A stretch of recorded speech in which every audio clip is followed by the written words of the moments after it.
So first of all, good to see that many people would like to become a class surveyor. So I'll say that my profession will remain still the time I die. So I'll be happy with that basically. May God bless all of you who have decided to become a class surveyor. I'll tell you why one should become a class surveyor. It has advantages.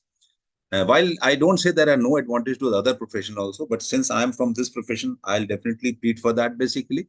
And all those who have said that we don't know, I would like to know more about this profession, I'll tell you about that also.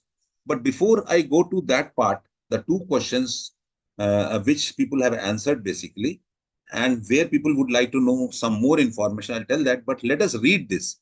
This I have just jotted it down from the IX website basically. Please read it basically, and I will read it for you so that you understand that what is the degree of importance we give to the surveyor basically. Let me tell you, it is a huge amount of responsibility given to the surveyor, and that is where his ethics and his attributes play a very important role. So let us read it. So what do they say? What IX has written? It is an instruction or whatever we say. Utmost care and discrimination is exercised in the selection of men of talent, integrity, and firmness as surveyors, on whom the practical efficacy of the system and the contemplated advantages must so materially depend. The committee have in their judgment appointed these persons only who appear to them to be most competent to discharge the important duties of their situations with fidelity and ability, and to ensure strict and impartial justice to all parties whose property shall come under their supervision. So, like I said, that who are the other stakeholders?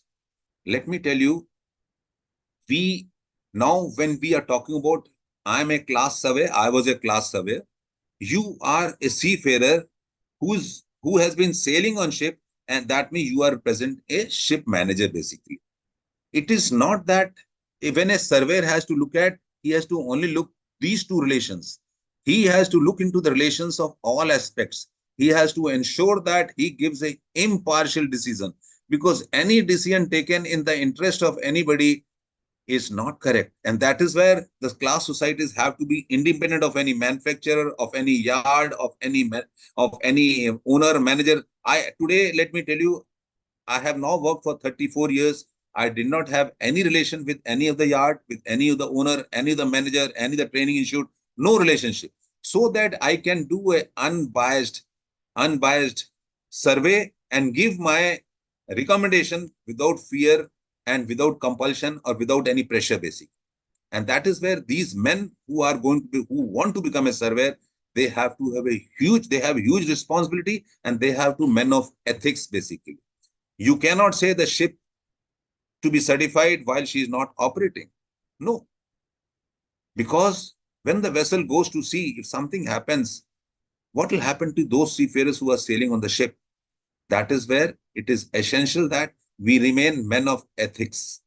And if in case we have these properties, I will call spade a spade. I have the learning attitude, because when I learn only, then only I can implement the things.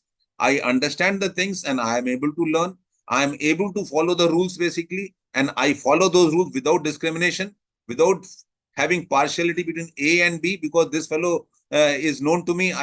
Because over a period of time, definitely we get into relationship, but that relationship should not hamper our survey process. It has to be independent view.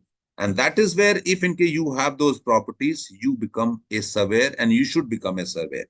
Surveying profession has an advantage, I'll say. All those people who say that we do not know, I'll tell you. What is survey basic? Survey is not inspection. Survey is survey, because here I am not going to inspect everything. I am going to do random, because it is the duty of the owner to see that the vessel is maintained. I go on the ship and random inspection I do. In this random inspection, everything found to be good. I say that the vessel is maintained basically. If in case I find things are not good, I can enhance my scope of survey. So it is the hands of the surveyor who is attending the ship basically. As to he wants to have 100% survey into inspection, he can do that. Nobody stops it. But if he wants to do the survey in 4 hours also, nobody stops it. There is no time designated that any survey he has to complete in 4 hours or 8 hours. He should complete it in whatever time he feels, but not that he's wasting time to earn money. He is there on the ship. He examines it, A item, B item, C item, all perfectly good. He takes a random check of others. He finds more or less people are answering properly and the things records indicate better. He can leave it also. So it all depends upon you. You are an important person to judge. But once you have judged, your judgment plays a very important role. Your judgment can be based upon on sampling. Your judgment can be based upon 100% inspection also. It depends upon your confidence basically. So that is where we see that when you are younger, you may take more time because you will try to do 100% inspection to be sure that what is operating. As you become senior, you know that these things only give problem. Let me check this. They are good. Then I can think about it. Otherwise, I'll definitely tell them that you please maintain this. Then only I'll see the remaining items basically. And that is where you find various surveys, their degree of understanding is not that their understanding is different, but their understanding is coming based upon their experience basically.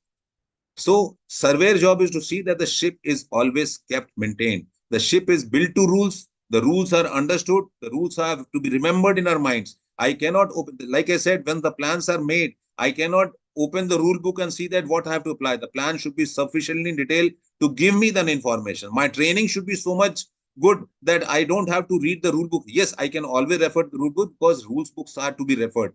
But I should know where to refer, otherwise I'll waste my time basically. And that is where the your own wish, your own will, your own studies play a very important role. That means if surveyor, a good surveyor will have knowledge, he will always try to improve his knowledge. He will like to learn every time and all the times, and then and keep make sure that he's abreast of the latest development which are happening. He becomes a good surveyor basically.